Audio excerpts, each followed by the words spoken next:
Welcome, everyone, to this edition of the Not So Common Podcast. My name is Pat Contry, and my guest this week is Ben Heckendorn. He is a big-time game console modder.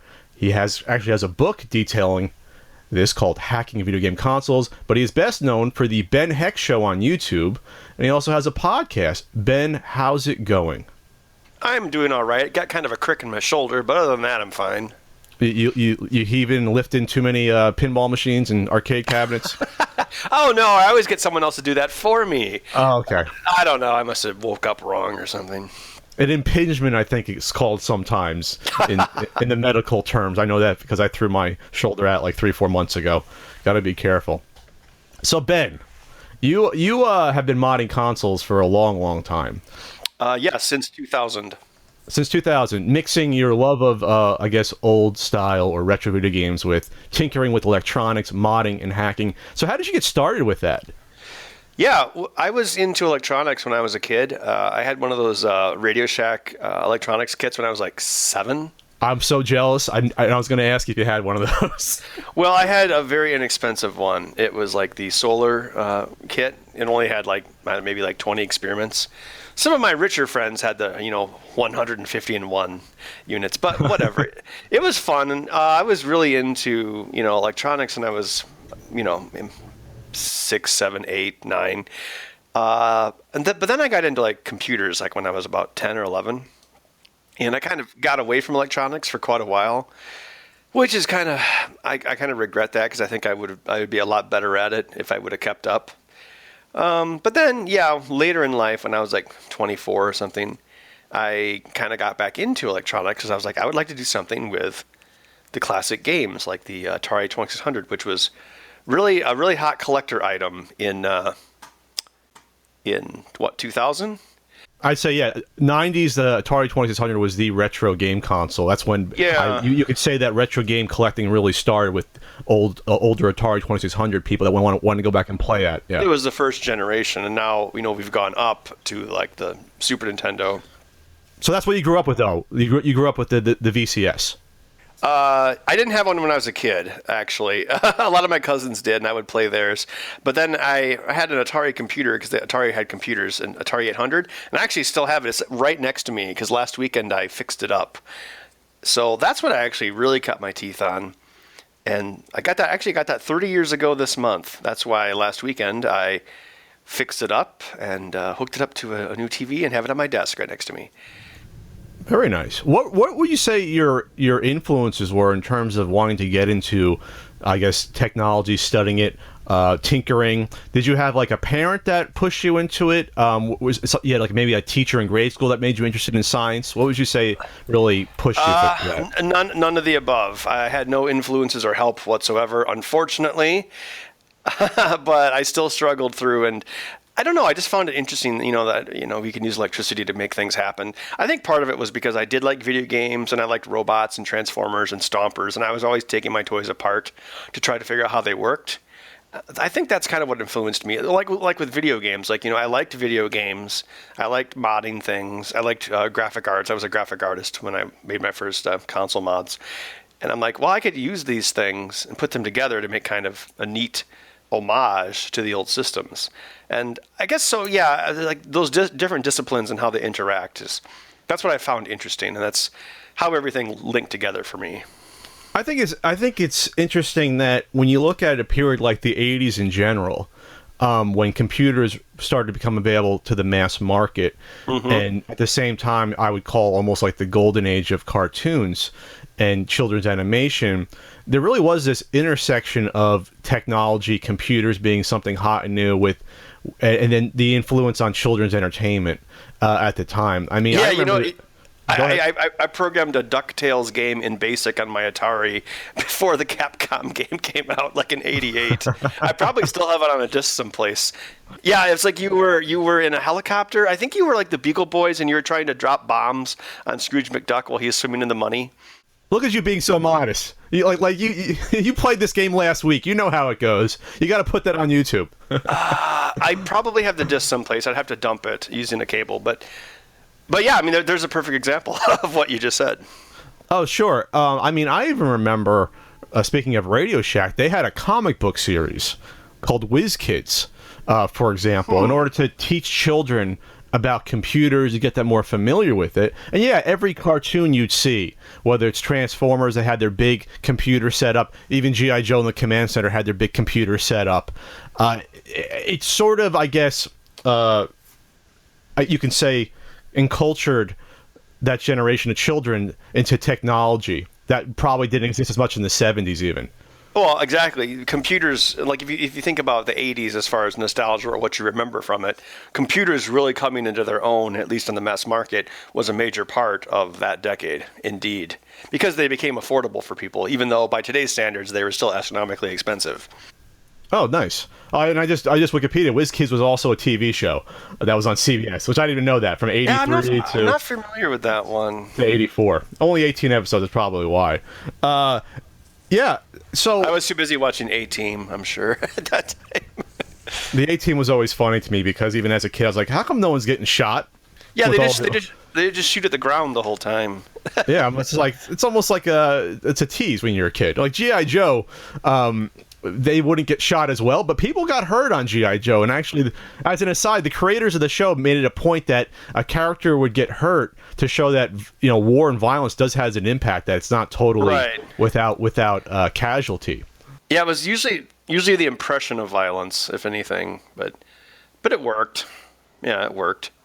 So you start getting into, you said around 2000, you start getting into modding consoles and systems. Yep. And you've done a ton since then. I'm looking at Yeah, it just started out as like a one-time project that I thought would be fun, and 17 years later. and now this is what you're, at least to the world, known primarily for.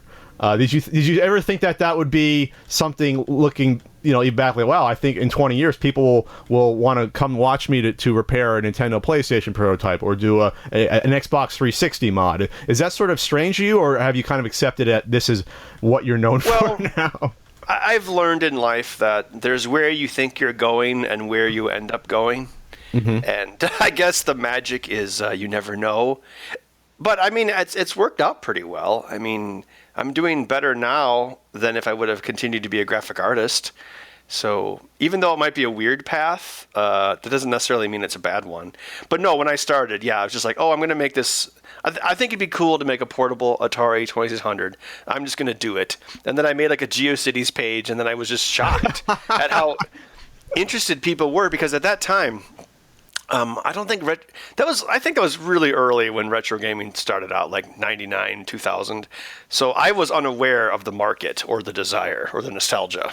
Well, that's when I started collecting. Was late 90s. I'd say about 98 is when I started collecting NES games. Mm-hmm. But like I said previously, I think you can really trace retro game collecting probably back to the early 90s with guys getting back into the Atari. Then once you hit the mid to late 90s, you have, okay, now it's the NES. Because it's usually about 10 to 15 years after a console's out, people want to go back and start looking for those games again. And that's, I would say closer to 20, but yeah. Sure. But at least for the NES, that's what it was my sort of experience, and people I knew was like, okay, late 90s, you know, we're a little bit, you know, now we're in college. Emulators are now a thing.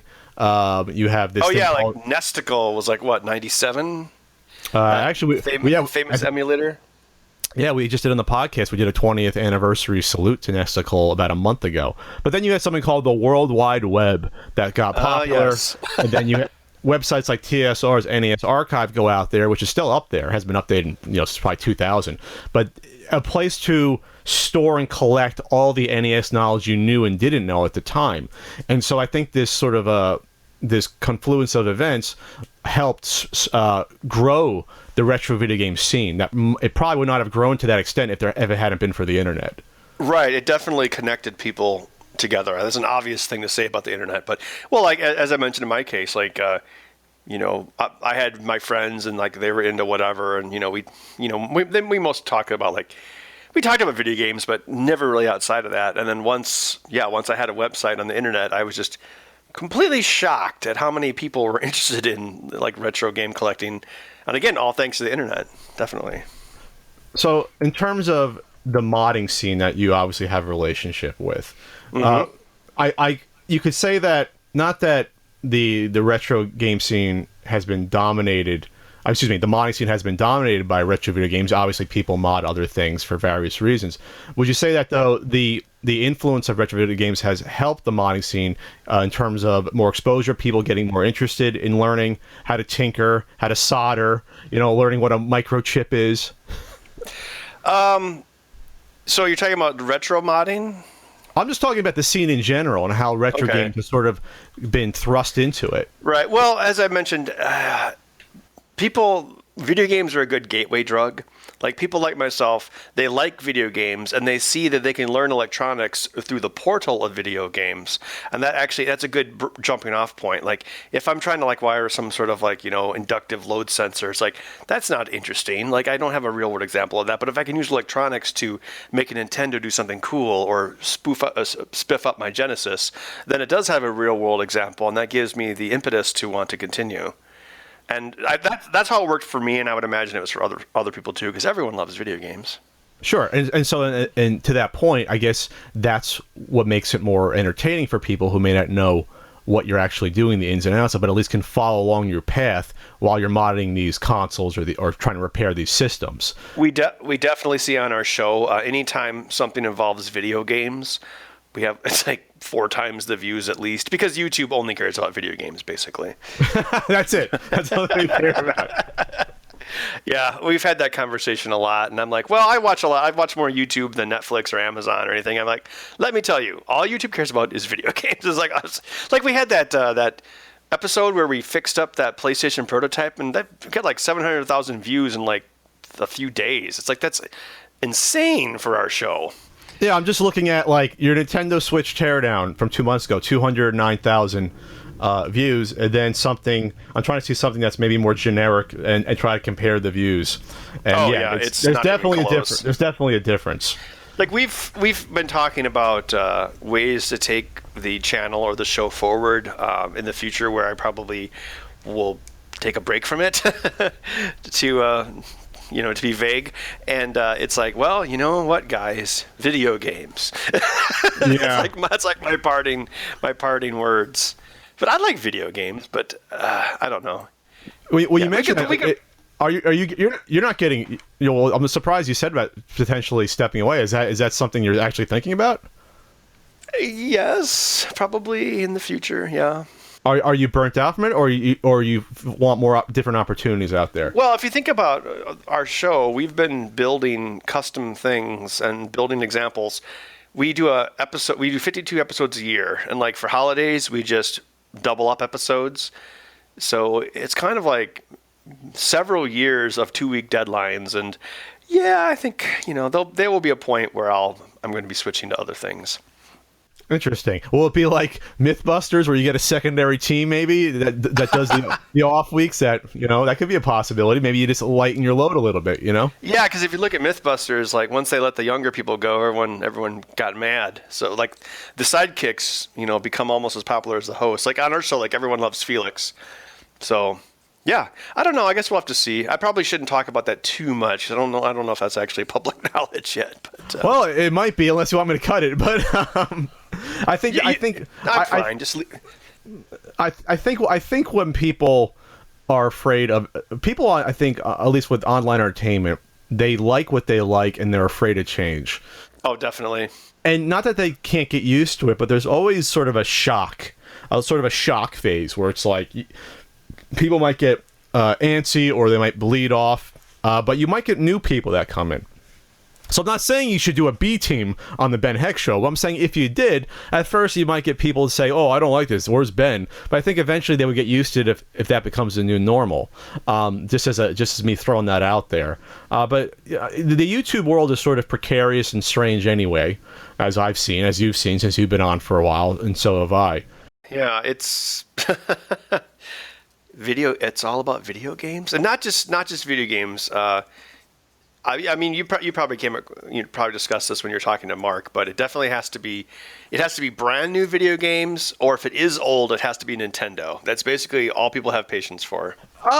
There's definitely more niche topics.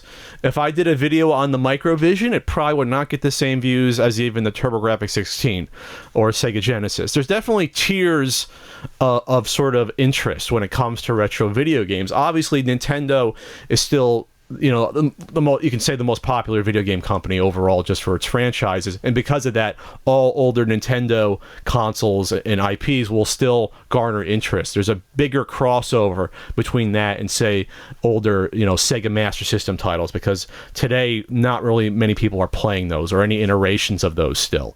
Oh, I was just going to say, I mean, yeah, you can definitely see that if you look at like the PlayStation 1. Back in the 90s, the PlayStation 1 outsold the N64 4-1. But does anyone care about the PlayStation 1 anymore?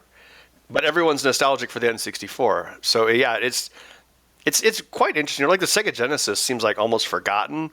But I mean, it was like toe to toe with the Super Nintendo. Like when the Sega Genesis came out, that's all I played because I was like a teenager. So I'm like, oh, cool! It's got sports games, it's got fast games, it's got shooters, it's got arcade games, game ports. You know, I think I think that right now we're 20 years after the release of the PlayStation, and it might become, with some of these consoles that are not Nintendo consoles, that people will latch onto, say, certain franchises or certain games that they like. So maybe in 30 years from now, people will still finally remember the Crash Bandicoot series, but not the PlayStation itself will not be venerated the same way the NES is venerated, or even the Super Nintendo.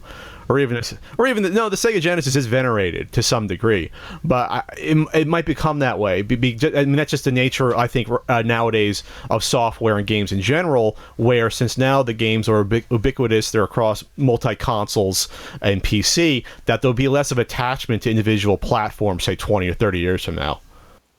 Yeah, I think that's, you know, yeah, I would agree with that point. Although, you know, they say that console exclusivity doesn't matter anymore, but then why is the PlayStation completely thrashing the Xbox One? I mean, it must matter somewhat. Well, a lot of that was marketing and Microsoft shooting itself in the foot with the Xbox One with the DRM. Remember at the beginning? The DRM. Oh, yeah. And having it where, oh, no, we're not really going to have used game support on console. And that really upset a lot of people. Obviously, they reversed course, but that really pissed off a lot of people that were scared of that. Right.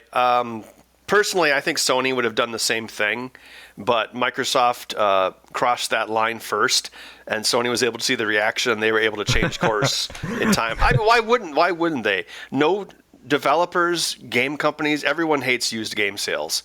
And they will destroy that market pretty soon because everything will be all digital in the future.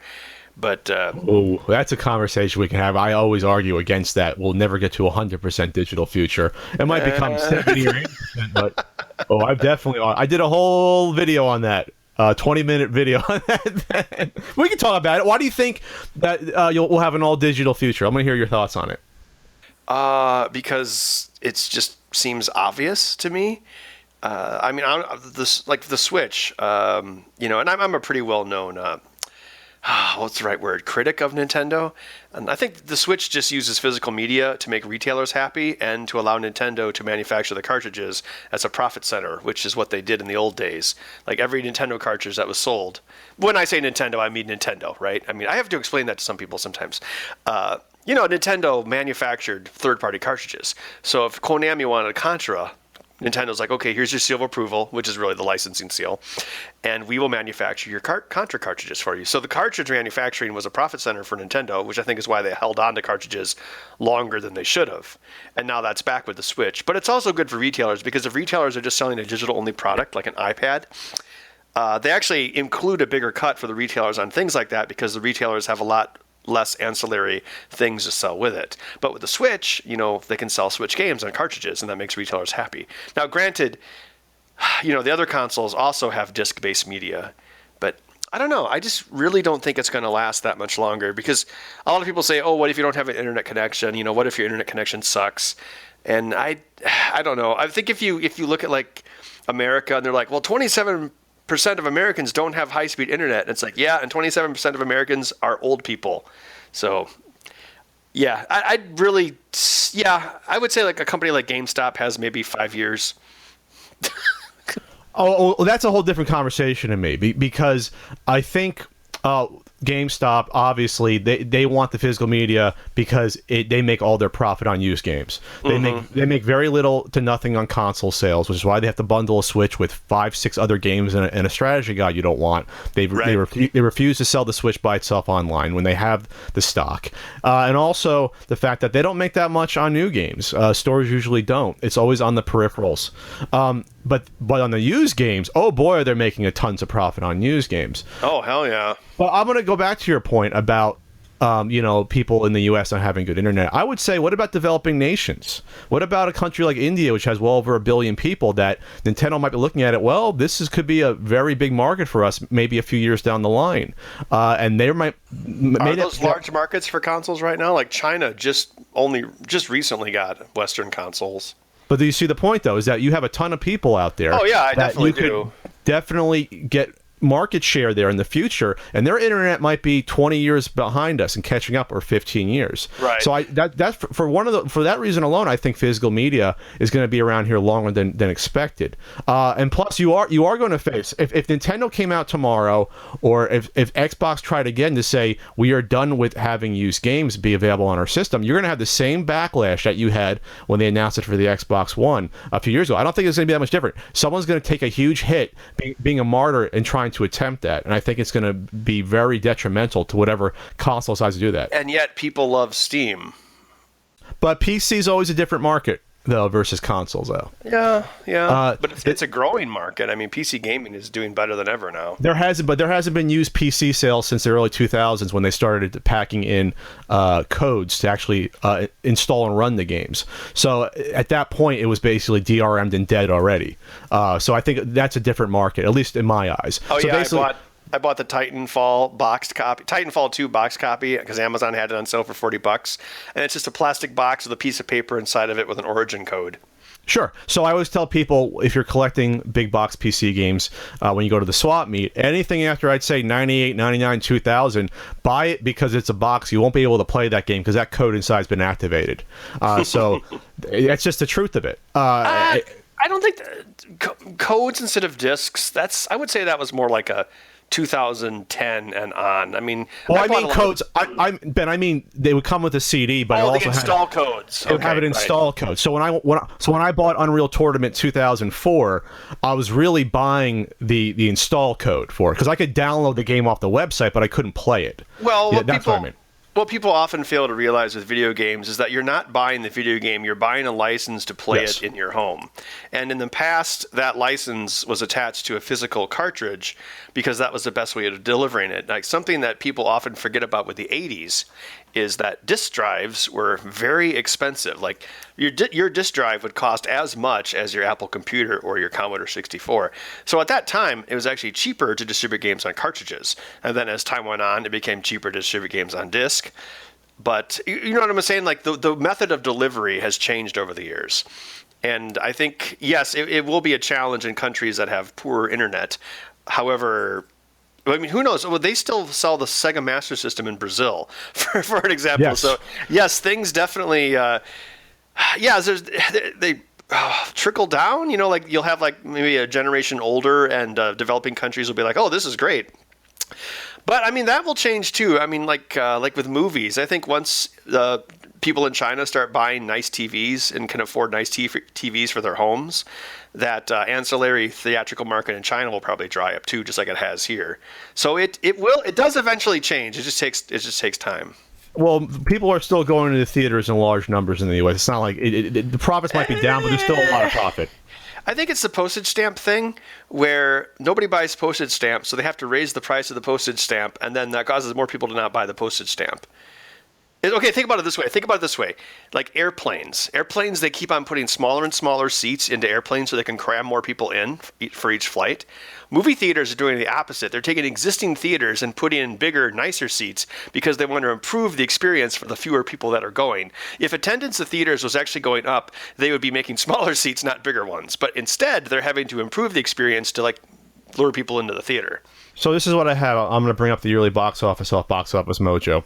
I'm prepared here, Ben. 2012, it was almost $3.8 billion. 2013, it plummeted in 2013 to $3.35 billion. Then it went up to it stayed at $3.5 billion. Went up in 2015 to 3.7. Is that for the summer? This is yearly. Yearly. I think it'd be higher than that. This is year-to-date comparison, I guess. Oh, up to May 12th. Okay. This is the year-to-date comparison. Yeah, I was going to say, the movie industry makes more than that. All right, year-to-year. Here we go. 2011, 10.1. 2012, 10.8. 2013, 10.9. 2014, 10.3. 2015, it jumps to 11.1.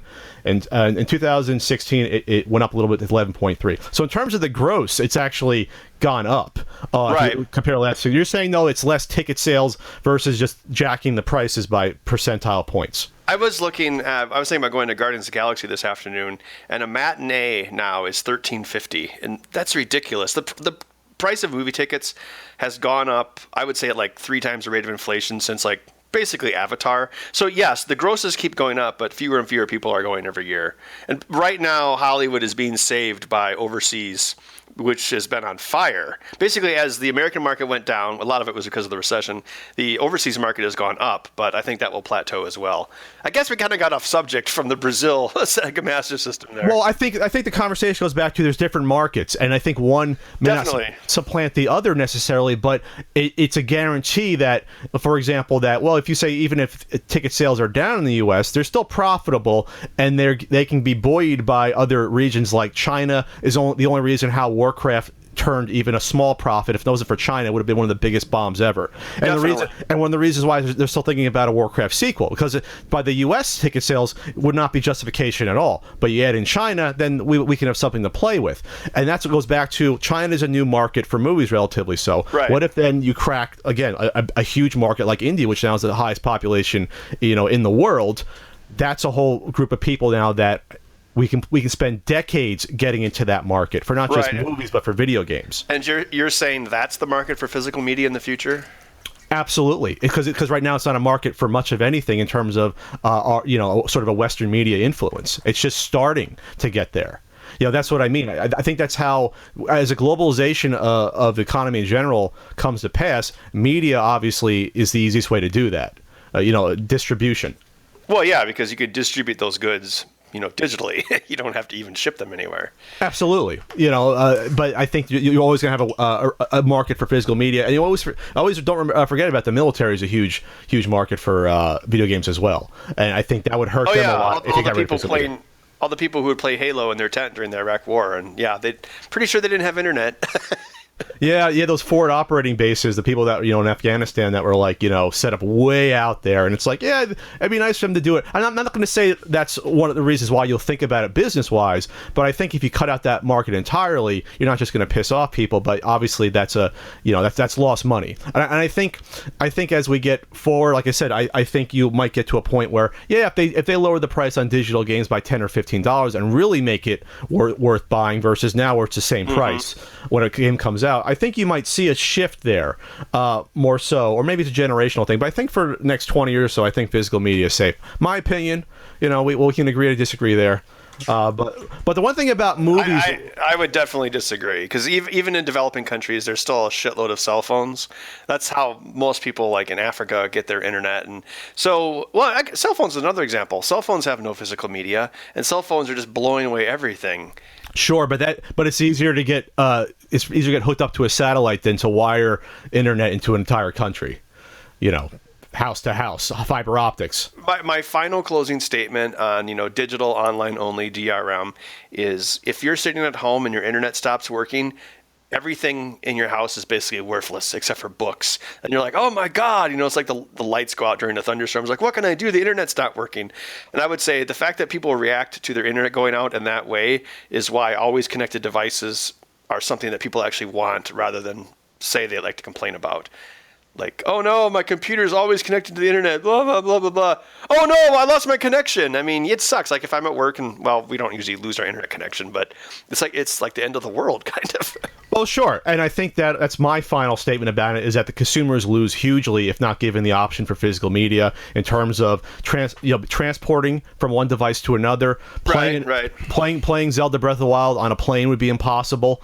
And having the freedom where if they screwed up and realized, hey, I bought a piece of shit game, they could more easily return it, trade it, sell it to a mom and pop game store to get some of their money back. Steam has refunds now. Like, if the first 2 hours of playing the game, you can get a refund. Like that Bethesda guy was like, well, if people don't like Prey, it's kind of a demo because you can just return it on Steam. Let's see if the consoles ever. Let's see if Sony and Microsoft said you can return that game. I don't see that happening. If they went full digital download, I mean, when they go full digital download, they pretty much will have to have that option. And one more thing, I mean, so many of these games are rushed to market. Like, what was it, Halo Anniversary Edition? It had a patch that was like half the size of the disc. So if these games are having 10 gigabyte mandatory, well, not mandatory, but 10 gigabyte day one updates anyway, the fact that disc, I didn't have to download 50 gigabytes because I installed it via a disc, even though I need to download, 10 or 15 gigabytes and it update almost immediately. So that's almost halfway there to the total size of the disc as is. So people are already doing that. I will say this, though. For whatever reason, I still buy PlayStation 4 games on disc. I don't know why, but I still do. So. Well, there's always a fondness for physical media, though, as well. It's not like I'm ever going to take it to GameStop. I just, for some reason, like having the disc of Horizon Zero Dawn. I mean, a company like Limited Run Games has grown in size in only a year and a half, releasing games that were only available digitally, and they sell out almost, I'd say a vast majority of their sampling of games, and also keeping something like the PS Vita alive in terms of software. I think there will always be some fondness for physical media. Will it disappear entirely with the new generation right now that's growing up with Netflix and Hulu? It's hard to say, but whenever you think that physical media is gone, well, now they bring back vinyl. Now they bring back, even cassettes are back in vogue. So it's a strange sort of looking back period. But I guess in 100 years from now, what will you be looking back at? It's hard to say. If 100 years from now, and I argue, we talk about this on the podcast, 100 years from now, no one's going to care about physical media on retro video games. It'll be like the original tubes that they used, but in the original phonographs before they were records. It's going to be like, you're going to have the one or two crackball odd jobs out there that'll be playing 150-year-old physical media, but for the most part, it's going to be relegated to museums or a warehouse. I still hope my Atari computer works in 150 years. The caps will probably be all burnt up by then. Well, we're probably going to be the generation that misses out and be able to live for much longer than anticipated. Or they're getting close to locking down, the gene, the genome that actually causes aging. Basically, that turns off cell regeneration. I think 50 years from now, you can actually have that conversation where people might be able to slow down their aging process. They're getting closer with all this stuff going on in stem cells. But if people became immortal, that would cause a whole host of other problems, though. Oh, absolutely. Sounds like a science fiction movie, It's like, oh, wow, people are immortal, and then you'd run out of food in about 20 years. Well, I think if we get to that point, we'll figure it out. But I think it'll just be one of those things where if you want to live forever, it's going to cost you like $1 million a year. They'll make the entry fee so high that, you know what I mean? I think it'd be boring to live forever, unless you were like a super robot or something. Well, that's one of the themes of Highlander, one of my favorite franchises, is that, you could live forever, but after hundreds of years, you get pretty freaking bored of life once you've seen everything 1,000 times. Yeah, and you'd become very jaded and sad, I'm sure. That's one of the themes of the first movie's obviously great for Highlander if you haven't seen it, but the series always comes back to some people change drastically over hundreds of years, where it's very hard to keep sort of your eye on the prize of life, where one of my favorite episodes is that there was one immortal who loved life and was one of the best swordsmen, and then becomes a junkie after hundreds of years, and he has to be put out of his misery just because what else is there to do? Besides fighting for your survival and cutting people's heads off, I guess that plays into it too. But in just terms of living and going through tons of long-term relationships, watching your loved one die time after time again, and then what else is there to do? I mean, that's. Have you seen the movie Near Dark with the vampires from the 80s? I've heard of it. I have not seen it though. It's directed by Catherine Bigelow, the first female to win Best Director for The Hurt Locker. Oh yeah, is that the one with Bill Paxton? Bigelow. Yeah, with Bill Paxton. Okay. Yeah, she directed a ton of movies long before Hurt Locker. Anyway, It's about vampires, and one of the vampires in their crew is like a 10-year-old kid, and he's pissed because he got bit when he was 10, so he'll never grow into puberty. He can't have sex, and yeah, he's stuck as a 10-year-old basically. Highlander, the series must have cherry picked that because one of the plots was a kid like that too. The kid was alive for like 700 years, but was like always like 11 years old or 12 years old. Yeah. No, that would be even worse. Yeah, that was bad. So cool. What other topics do you want to talk about? I think we got off topic there with the cartridge. So we went from cartridges to immortality. Well done. Well, there's a through line there if you look for it. What surprises you about YouTube and going on to YouTube? Do you consider yourself a quote unquote YouTuber just by the fact that you're on YouTube, or do you consider yourself more of a filling a niche market and you just happen to be on YouTube? That's oh gosh, that's a tough one to answer. Yeah, I think when I think of a YouTuber, I think of someone that I think you and Mark had the same conversation. Like someone who, there's so many people on YouTube, all they do is talk about YouTube. It's like this big self-fulfillment loop. And I don't really consider my show to be like that. We try to produce content, we edit it, and we work on things for weeks and months. So I'm definitely on YouTube, but I don't necessarily think that my show really kind of fits what YouTube feels like these days. You see YouTube as a distribution method, not sort of your life and end all be all. Right. Well, then also we have corporate sponsors, so I don't even think we monetize our videos. We don't do anything with that. Whereas I know that's a big, obviously that's how most YouTubers work. Well, it seems like it's switching over to Patreon now these days, but yeah, so I don't know. So yeah, we're definitely on YouTube, but I don't necessarily feel like a YouTuber. I hope that's not a terrible thing to say. Is it because you don't feel sort of like I'll bring up something like fan interaction and comments. Do you wade into those at times? Is it something that intimidates you?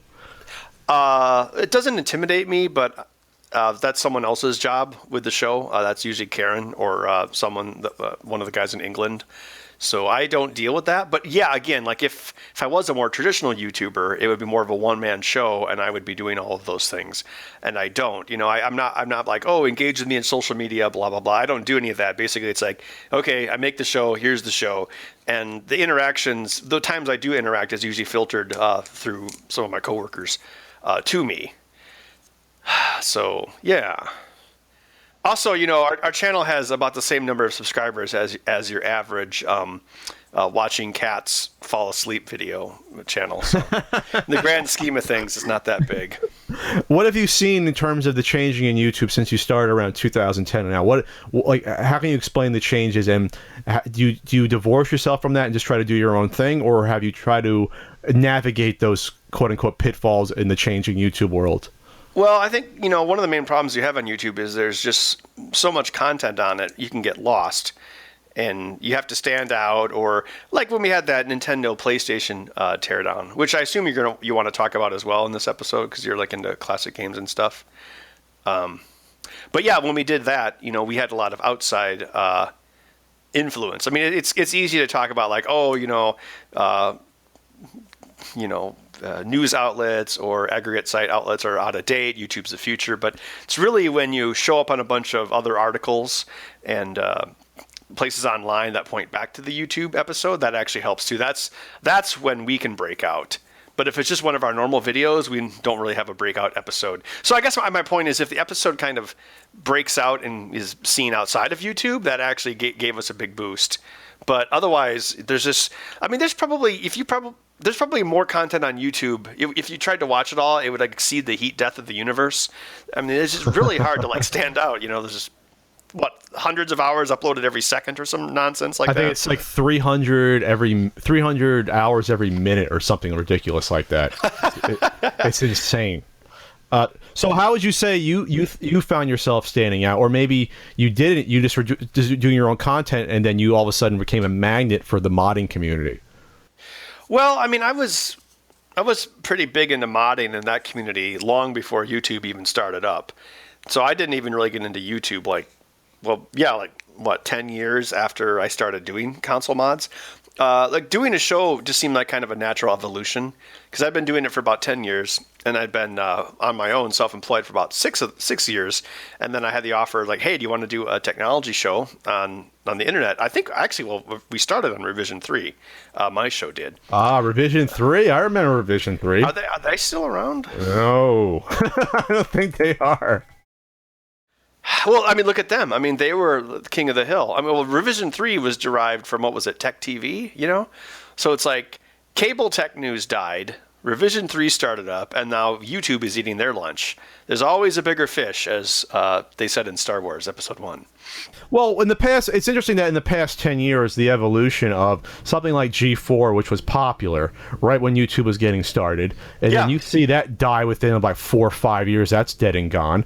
And then even the websites that were dedicated, the biggest one being Game Trailers was a huge website, and it goes from being one of the biggest video game sites on the web, and that's dead and gone because YouTube can sort of takes all the marketplaces and combines them into one and having one outlet. I used to love going to like Joystick was a site that I really enjoyed, and I don't think I went to Game Trailers very often. But then I have found, like, even 2 years ago, if I wanted to read about video game news, I would go to a website, and now I go to YouTube because, well, for the reasons you say, and it's kind of weird. Also, it's weird if you're reading a website. You have to actively sit there and read the website. But YouTube, I can just click a button and I can hear someone talk about a video game and I can go work on something else. That's a good point. It's a different delivery system and sort of our how we are in an environment nowadays where we're doing 17 things at once and sort of, being multifaceted where, okay, I'm talking to Ben Heck at the same time I'm reading my Twitter, which I'm not doing, Ben. I'm not disrespecting you. I'm saying I could do that if I wanted to. Multitasking is the word of the day.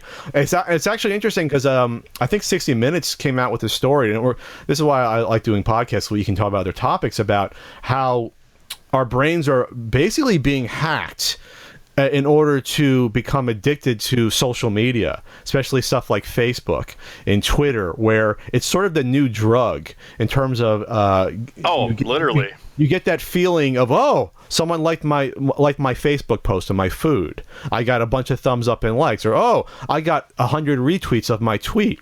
It's a new sort of I guess delivery system versus nicotine, you could say, where I was just going to say that if you look around in society, in all the situations where people used to smoke, now they're on their cell phones. It's like the new, just like a drug, it's like the new random thing to feed into yourself when you're bored or when you're by yourself or when you're waiting for your food. I think it's amazing that this is not being, I mean, people are talking about it, but when you look at, the people that are dying because they're on their cell phone, when they're literally having their head down, walking across the road and getting hit by cars, or worse, people, whenever now I'm in a car and someone in front of me is behaving weirdly when they're driving, I always think they're not drunk, they're on their fucking cell phone. Pardon my language, because it's very dangerous now. It's become like more dangerous to me than worrying about drunk drivers, is people literally having their head down while they're driving. It's insane. This is several years ago. I don't know, it's probably like 10 years ago. But I don't know, me and my friends went to Best Buy or something, and we were on our way back from Best Buy, and ahead of us there was like a RAV4, and it was swerving all over the road. And like, you ever like do something where like you come back from the bar, or especially like if you go to your friend's house for a Super Bowl party and then you drive home and you see people that are clearly drunk, right? You can tell when they're driving. But this car, it was like a cartoon caricature of a drunk person. It was like over the center line, over the gravel. It was no joke. It was so bad I called 911. Wow. But then she turned and it was just a soccer mom on a cell phone. Yeah. But I mean, like, but if she had been driving like that at like 11 o'clock at night, she would have been pulled over in 3 seconds. I think it's not an epidemic now where you're going to have like a bunch of like PSAs and people getting there, but already I think you're going to get to the point where, like in the DSM manual, up to 5 for mental disorders, you're going to have people addicted to social media, and it's going to become something bigger and bigger going forward. And I think it's going to. I think for some people, not all, especially since now where young children are growing up with tablets and cell phones, it's going to do some sort of rewiring in some at some level, I think how your neurons will even fire in your brain. That's just me. I'm not trying to sound like an old person yelling at clouds, but I think that's where you could be headed with technology in general. Exactly, because if you think about like a drug, if you think about like nicotine or cocaine or pot or caffeine or any drug that people consume on a regular basis, the drug triggers certain things in your brain, and it's the anticipation of that being triggered. That's why you do it. You're like, ooh, yeah. But interactions with media, it can also trigger endorphins and feelings in your brain. So yes, it's not a substance being injected into your body, but as you say, it's like your brain. It's stimuli. Tricked into yes, it's stimulus. Yep. Yeah. The closest thing I could sort of have an analog to would be gambling. Gamblers aren't addicted to the fact that they might win money. They're addicted to the high of going through the process of will I or won't I. It's almost the same thing where will I or won't I get noticed posting something on Instagram and getting 1,000 likes? There's already people that I think it's already some people are even addicted to taking selfies. So some people will take 1,000 selfies a day to get that perfect one they think will get the best reaction. Did you watch that Black Mirror show? No, but I think it probably goes over a lot of things we're talking about because it's basically a world dominated almost entirely by social media, correct? Yeah, there's an episode, like the first episode of the new season that was produced by Netflix. There's an episode, and it actually stars Bryce Dallas Howard, Ron Howard's daughter, and it's basically that same thing where it's in the future, and all anyone cares about is their social score. And like in her case, like she gives everyone a 5, and then people give her 5s. Like all the lower class people, so to speak, give each other 5s, trying to ascend to a higher class. And then she takes a certain Instagram type photo, and one of her friends from high school sees it and invites her to her wedding. Now, normally she wouldn't get invited to the wedding because the wedding's like for 4 7s and 4 8s, and she's only a 4 4. But then she's like, you're talking about average score, 4.4. Yeah, 4.4. Yeah. So, so she's talking to her friend from high school who's played by Alice Eve, and she's like, "Oh yeah, my counselor said it would be good street cred inviting some lower 4s to our wedding, so you should come." And then just like she's applying for an apartment. And they're like, well, you need to be a 4 5 to get this apartment. So she's like, well, if I go to a wedding with a bunch of 4 8s, that'll definitely get me up to a 4 6, and then I can get the apartment. And then as she's trying to get to this wedding, it's kind of like a planes, trains, and automobiles type thing where it all goes wrong. But I mean, I think what makes good science fiction, and that was definitely one of the best episodes of the new season of Black Mirror. Well, that's why I think it's fascinating about science fiction in general, is because these are things that are based upon our current technology that are definitely possible. That's real science fiction.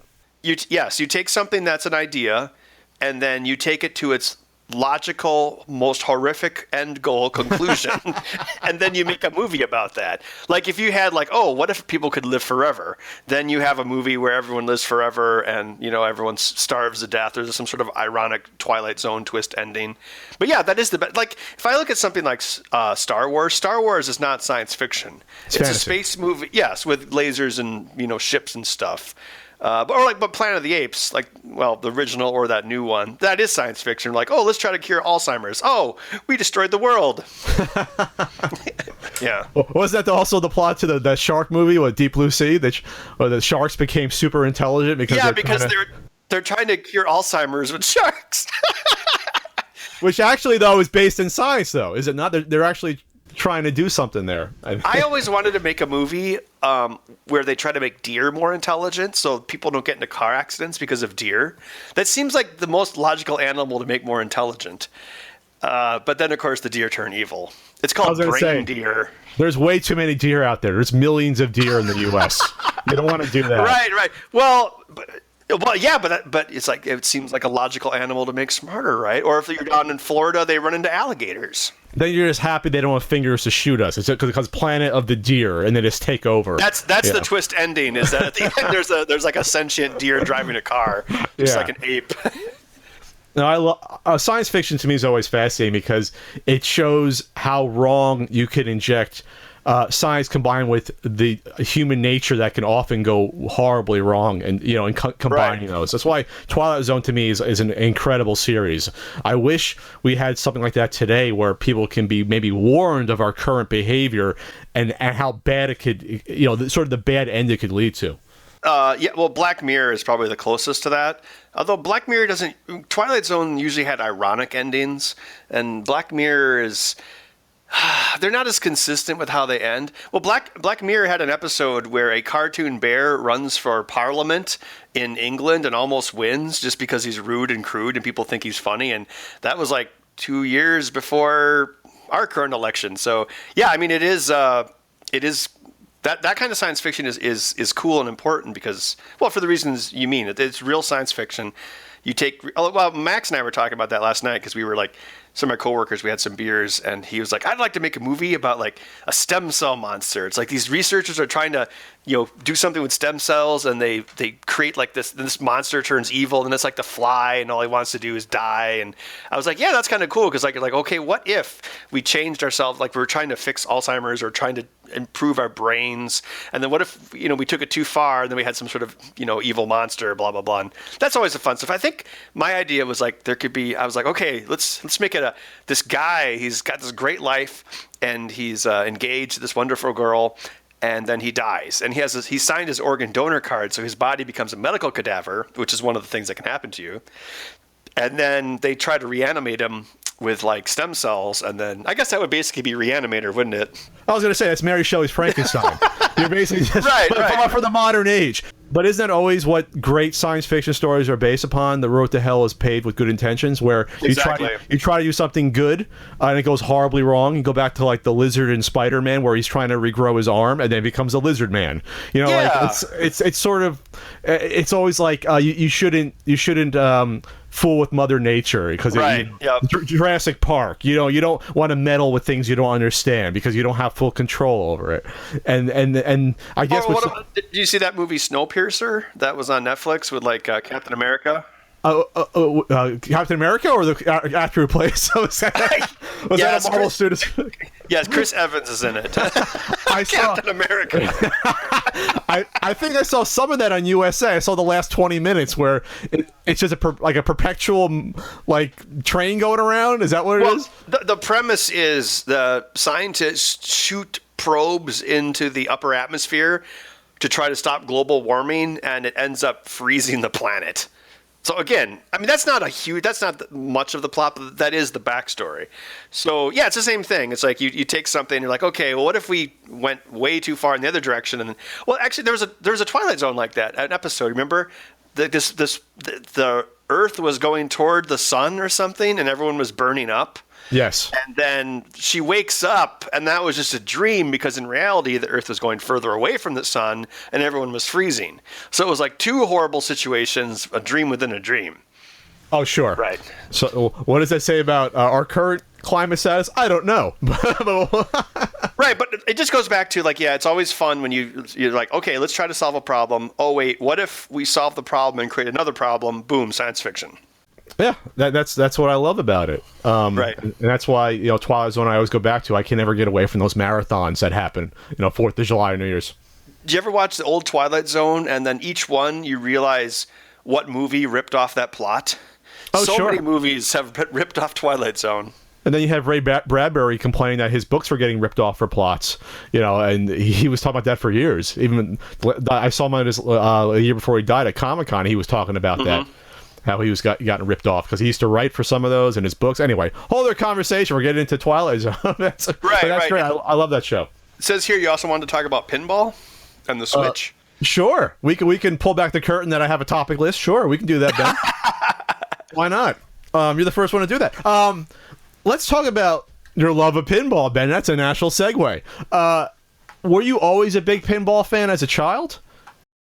I thought the machines were interesting. I don't know if I was a big fan. When I first saw them, like when they started to become more complicated in the 90s, I thought it was interesting how they told abstract stories with a ball rolling around. Like I was like, oh, look, a Back to the Future pinball machine. That's cool. It's got lines from the movie, even though they didn't have the actors.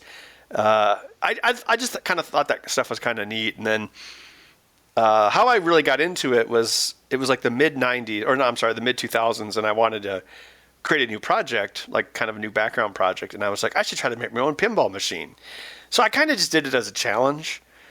Then I made that infamous Bill Paxton pinball machine. That was probably like, what? I don't know about this. You must explain this infamous machine then to me. Well, I had this idea that I wanted to build a pinball machine because I thought that would be fun. I just wanted. Now this is while I was doing other projects as well. So what happens with me is, I'll be doing projects, but then I'll always want to do something else in the background. Like my new thing now is I like to manually wire 8-bit computers together. But 10 years ago I was like, oh, I should build a pinball machine, and I was like, it needs a theme. And I was like, well, you know what theme would be crazy? What if it was based off all the movies and roles of Bill Paxton? And so I started collecting like dialogue from discs because I had a roommate at the time who was like a movie hoarder. So I just and just by statistically, there's a lot of Bill Paxton movies in there because he's been in a lot of films. So I'd copy the dialogue off the discs or like rent discs off Netflix and just get all the dialogue. And, I was collecting a bunch of dialogue for a couple of years. And then I cobbled together this pinball machine using like old used parts that I bought off Craigslist. And I took it to a show. We have a show in Wisconsin here called the Midwest Gaming Classic. It's in Milwaukee. And I was like, hey, look, I've made this pinball machine. And everyone's like, this is so cool. And then I started getting in touch with, let's back up. When you said you just made a pinball machine, you made the full physical body, you put the cabinet together, you wired it up, and it was working it was like a solid state, I'm guessing? No, it was computerized. It had speech and music. Okay. Yeah, if you Google Bill Paxton pinball, you will definitely find a photo of it.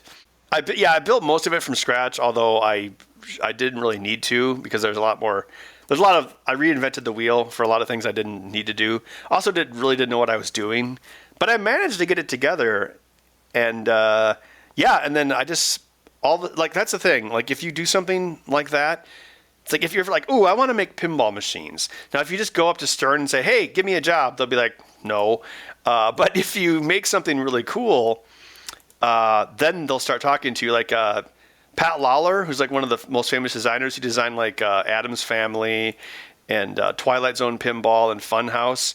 He actually made a game in his garage in like 1988, and Williams saw it and hired him. So that's actually happened a lot. So I started, I made that game, and then I started talking to other pinball people, and I was talking to Charlie Emery, who runs Spooky Pinball now, and he was like, you know what, we could make a game. Because he was working for Jersey Jack Pinball at the time, and he wanted out. And so he's like, we could take your ingenuity, and I'll start a company, and we'll make a game. And I'm like, well, that's a crazy idea. And I'm like, because at that time I'd already started making my Ghost game, my America's Most Haunted game. And I was like, I'm gonna make another game for some reason because I'm crazy, I guess. And so I'm like, okay, well, what if you make the company, then this could be your first game. Because he was going to make a zombie-related game, but my game I'd been working on it for about a year at this point. So I'm like, well, this is further along, so why this could be your first title? And the rest is history. Yeah, I was surprised to that was one of the last things I learned about you was your involvement in pinball, and I think in general there's some analogs to retro video games in pinball, but I don't think it's exactly the same. I mean, as we know, pinball died out in the mid to late 90s. At first, you had about 6 or 7 major pinball manufacturers. They all go under except for Stern. And then for a good 10, 12-year period, all you have is Stern pinball machines, about 2 a year, roughly, something like that. Then all of a sudden, though, the past 5 years or so, you have all these boutique companies popping up. Jersey Jack, Dutch Pinball. Like you said, the one you're involved with, Spooky Pinball. Mm-hmm. I think it's fascinating, and it's always good to have more. It's always good to have more competition than not, obviously, in anything, especially with something like pinball, which is harder to get into than developing a video game. Yeah, well, the weird thing that happened, I'll tell you exactly what happened. Since this is kind of outside of the pinball realm, I guess I can go a little bit deeper, because I usually don't say half the things I know about behind the scenes. But what happened was. Stern was the only company for about 10 years, but they were also having trouble, especially after the recession hit. And they got some angel investors to help them out, and they continued on. Now they're actually doing quite well. But Jersey Jack, as you mentioned, he was a Stern distributor. And so about 2009, 2010, he's like, I do not like the games being made by Stern. I don't think I can sell them as well. I'm going to start my own company and make games that are closer to the 90s Williams games, so I can sell them. And so this is like 2010. And actually, at one point, he tried to hire me. I was like one of the first people talking. Like myself and Jerry Ellsworth, we met with him eons ago. But he doesn't pay that well. So anyway, All right. So there's an awful thing that I just said. But so anyway, so he's like, I'm going to make Wizard of Oz. and I'm going to charge $6,500 for it. And people just, they're like, $6,500? I mean, this was at a time when you could get a game from Stern, brand new, shipped new in box for like $4,000-ish, right? Sure. For their base model? They only had one model back then. That was before they did. Mm-hmm. They didn't do that pro premium stuff until Tron, I believe, in 2011.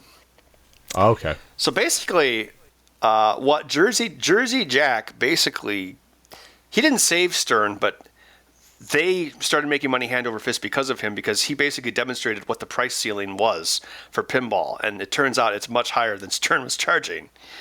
So Jack started his Jersey Jack Pinball and made Wizard of Oz, which has a lot of stuff in it for $6,500. I played the alpha version of that. I met Jersey Jack back at, oh my God, was that E3 2011 he had it there, or 2012, yeah. I played it there. I was unaware that there was another pinball company. I was like blown away that sitting in front of me was a new pinball machine by a new company. And then it had the big, it was obviously it was wired up for like scores, but not for anything else. Yeah, it was pretty early at that time. And it had the big LCD monitor, which I was like, oh, this is sort of an ingenious step forward for pinball, if you're willing to go there. So from that alone, I was like, RGB lighting under the inserts, that was new with his game as well. Sure. So all the toys are working. You had the spinning house and everything, but yeah, it wasn't, all the story, all the modes and everything weren't working yet. And so I'm just happy that we're at a point now. Well, I didn't realize another one exists, Highway Pinball. So at least you have a handful of pinball companies out there putting out different products at the same time. Yeah, it's Stern, JJP, Spooky, Highway, and the Dutch. Yeah. Yes. And there's also a guy in China trying to build a factory. Oh, okay. So we'll see what happens there, and they'll only cost $500 each, so they'll cut the prices down somehow from China. It hasn't been as easy as he thought. He's an Australian who expatriated to China. He's like, I can just build my whole factory here, and I'll just redo everything from scratch. But the thing is, there's no infrastructure for pinball over there. Like, everything is basically here and in the Midwest too. Like, the lockdown bar, the thing that holds the glass in place at the bottom. There's one tool for that. There's one mold stamp. That's it in the whole world. Well, there's two of them. There's two of them. So it's basically one supplier. Okay. Yeah. Or like the window, like the window that like Creature from the Black Lagoon and Congo had, and that the Big Lebowski game has. There's one die for that, and Rick has it out in California. So it's a very small. It's really, in the grand scheme of things, a very small market, and pretty much all of it is in America. So that's the guy thought doing it in China would be super easy and super cheap, but it turned out not to be easy. Well, making pinball is hard. Well, anyway, going back to Jersey Jack, it took him a while to get Wizard of Oz done, and his company kind of has been trickling games out. They need to make more games. They have 2 games that are out? They have 3. They Dialed In is their most recent original theme that came out like in October. But anyway, he basically showed Stern, like, hey, these collectors, most of whom are like, how like all the video game collectors are like 30 years old, and they grew up with the N64. The pinball people are on average about 50 years old, so they're like the next wave of collectors, right? So the people, that's why I think the Nintendo collecting, that'll probably drop off a cliff in about 5 years, because basically you have people that with disposable incomes but not saddled down by kids yet. And so then, like, from 30 to 40, they got to deal with the kids. But then once the kids are gone, then they start spending money again on things like pinball machines. So the pinball market is basically a nostalgia generation behind the current people driving the game pricing. Well, it's also a luxury collectible field. You have to have a big house to be able to have 5 to 10 pinball machines or more. Mm-hmm. You got to have a lot of money. Which is both good and bad, because obviously these machines aren't cheap, but there's always going to be a very high entrance fee that'll keep this away from ever growing where you have 1 million people playing pinball machines at the same time. Like it's right. Unfortunate, but that's just the way it is. Like, but it is good now when I go to a local bar, or barcades are now popping up. There's one that's going to be opening close to me relatively soon. That it's good to have new pinball machines available to place in these locations. So that's going to keep it alive. arcades in general, I think, are helping keeping arcades in general alive, but also pinball machines as well. Definitely. I think one of the things that helps... Oh, just one more point with Jersey Jack. So the thing is, like, if you can afford a $4,000 toy, you can afford a $6,000 toy, basically. And so Jersey Jack showed that people were willing to pay more for games. And so then Stern's like, okay, let's have premium games. Let's put more things in our games. Let's get more expensive licenses. So Jack basically enabled Stern to raise their prices and make even more money. So ironically, because he was worried about Stern going out of business, he ended up helping them greatly. It was kind of funny how that worked. But anyway, damn you, Jersey Jack. But yeah, when you talk about the location stuff, I think the fact that, like, around here in Madison, like in the last couple of years, like there's this group of 3 guys, and they've just been putting games everywhere. So even if you do have, the higher middle class, more affluent people, they're not necessarily all just storing the games in their basements. A lot of them basically route their collections. They're like they hobby routes, so to speak. But, hell, it gets the games out there, which is cool. I just think, the prices are kind of high, and even the used prices are just insane. Like everything, like pinballs, you can buy a pinball machine, it does better than the stock market. It's insane. Like I had a Theater of Magic. I paid $42 for it. I sold it for like $55, and if I would have kept it a few more years, I could get like $65 for it. It's insane. Yeah.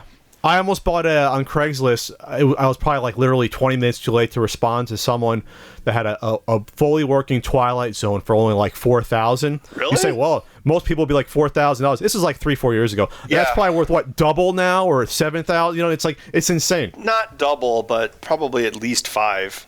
Yeah, even like clunker, like Congo, for instance. It was based off a shitty movie.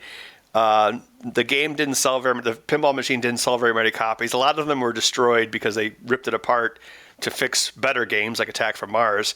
So now that game is worth big money. It's just insane. Well, let's see. People are trying to get $9,000 for Twilight Zone on eBay. I'm not sure that's going to happen. That's ridiculous. Let's see. 8,000 buy it now.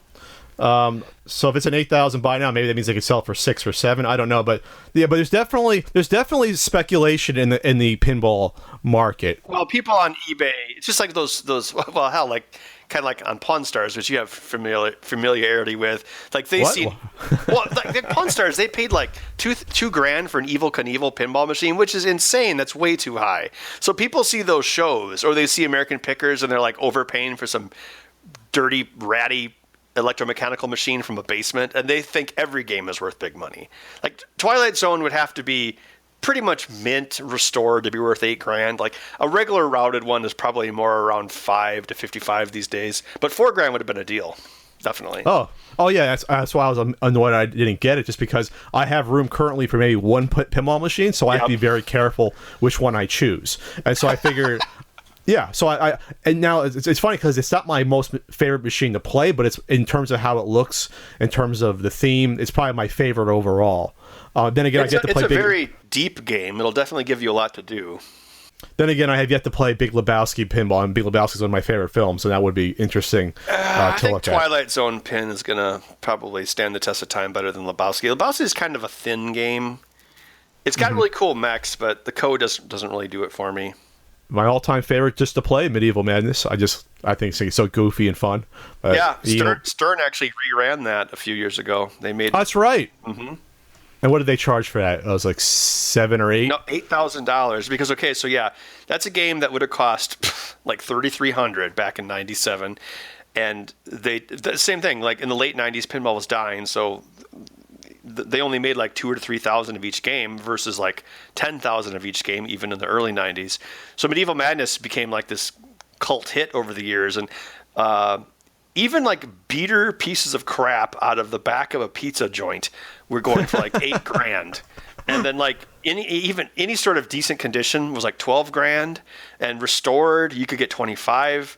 So people were like, wow, it's an $8,000, $14,000 pinball machine. And I was at the convention when they announced that remake, and people were literally running down the hall to sign up for one. So Medieval Madness sort of became a quote-unquote holy grail, you could say, among pinball players and collectors. Why do you think that happens? That's ironic, because it's basically an unlicensed Monty Python holy grail. The theme is. Oh, sure. But I mean, why do you think that happened for a game like that? Yeah. Obviously, besides it's really fun, besides that. Right. Well, okay, I had I sold it actually because I knew a remake was coming. I had a really nice Attack from Mars, which is from the same designer. Which I like that one too, yeah. Yeah. Medieval Madness is basically the same game. The layout and the shots, it's basically the same. It's just with a different theme, obviously. Well, it's it plays. It's basically Attack from Mars, but with a different theme. The castle toy is really cool. Like that, it's just one coil. One coil yanks on some spring-loaded towers, and it looks like the castle's breaking. Right. Mm-hmm. It had really good writing. Like they actually hired people from Second City to write the dialogue, and actually Tina Fey and Scott Adsit, like from 30 Rock, did voices in it. Like one of the princesses in that game is Tina Fey. Oh, I didn't know that. Mm-hmm. She's the one who's like, "Hey, marry me so we can get a divorce," like the Cockney princess. Yeah, so the humor is really good.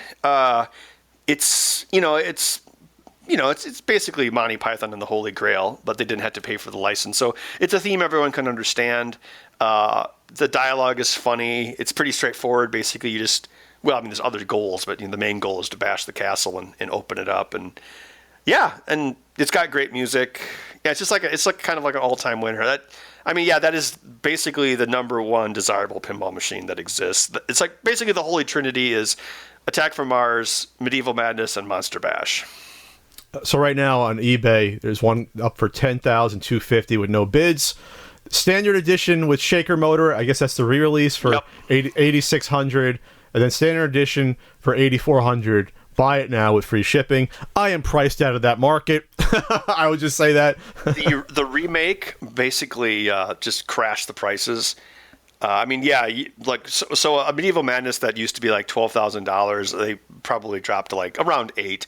So basically, the remake crashed the prices down toward the $8,000 mark, which is why that you see there's a $10,000 one with no bids. 3 years ago, that would already be like at $15,000 probably, but now you can get them cheaper. So why doesn't someone keep making some of these, getting the license for these older ones that are worth a ton of money and putting them out? They are. They're doing an Attack from Mars remake, which is why as I mentioned, I hear a lot of things in the pinball industry, so I knew that an Attack from Mars remake was coming. So I sold mine when it was still worth more. It's like, look at you, Ben. I Martha Stewarted to that one. I was gonna say this is insider trading. You should go to pinball court. So basically, people just watch what Ben Heck is selling and realizing, get out of the market now, crash the market, and then the new one comes out, you buy it for like $5,000 cheaper, and you basically make a profit.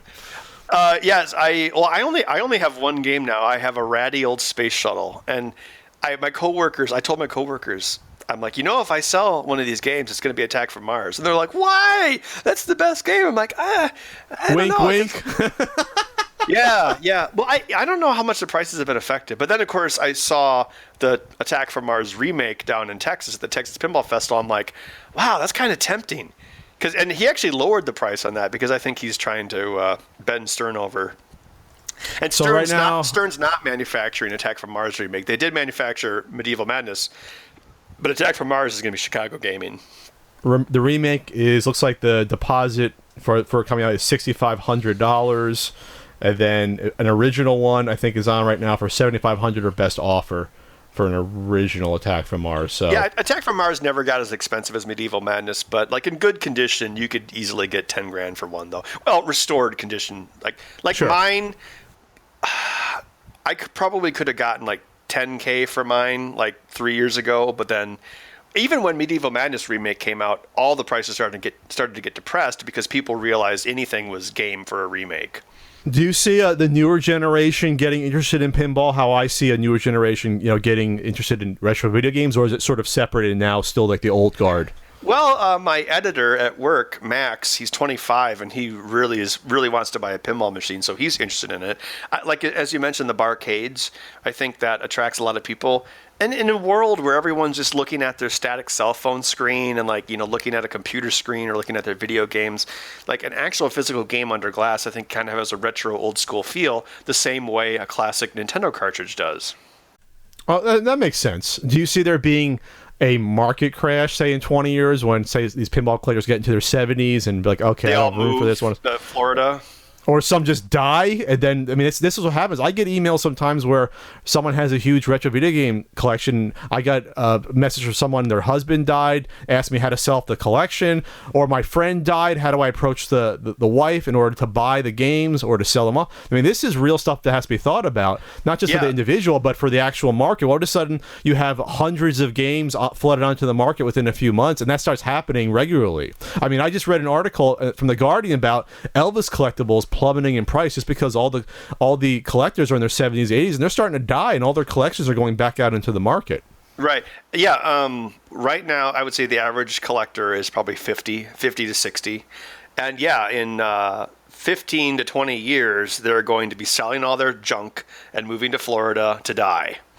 And so, yes, if pinball hasn't transitioned to a new market by that point, there's definitely going to be a major correction. Oh, one more thing.